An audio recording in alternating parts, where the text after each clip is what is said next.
Assalamualaikum sister. Untuk episod pertama, rasa dan cerita pada hari ini, kita akan masak apa Kak Aisyah? Kita akan masak lemak ayam cili padi. Okey, untuk resipi hari ini, saya nak minta Kak Aisyah lah yang terangkan.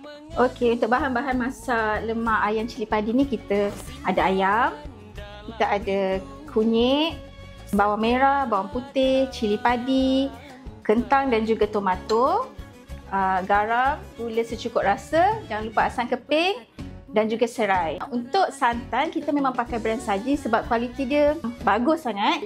Okey, sebelum start, kita kisarkan siap-siap cili merah, cili hijau dan juga kunyit hidup.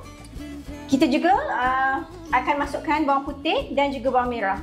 Okey, kuali dah panas, kita masukkan ayam dulu.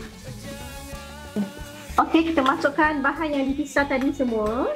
Sedikit air. Kita kacau-kacau bagi dia sebati. Kak Nurul, sementara kita nak tunggu ayam ni masak, masukkan dululah kentang. So kita masukkan apa lagi Kak Nurul? Kita masukkan juga asam keping. Jangan letak banyak-banyak lah, takut terlebih masam pula. Okay, next kita letak apa ya Kak Nurul? Next kita boleh campurkan santan. Santan ni kita pakai daripada brand Saji. Saji ni dia berkualiti tinggi, bebas kolesterol dan juga buat masakan lebih sedap. Masak apa-apa pun dia akan jadi sedap. Okey, nampaknya ayam kita dah nak masak. Kita masukkan sedikit gula, garam. Kalau nak colour cantik sikit, bolehlah kita letak serbuk kunyit. Kak Nurul, kita tengok ayam ni macam dah nak masak betul. So last kali kita boleh letak tomato. Kan dah nampak berseri sikit tu.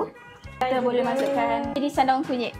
Saya tabur Irisan daun kunyit ni bagi wangi lah dekat masak lemak ayam kita. Okay, nampaknya semua dah siap.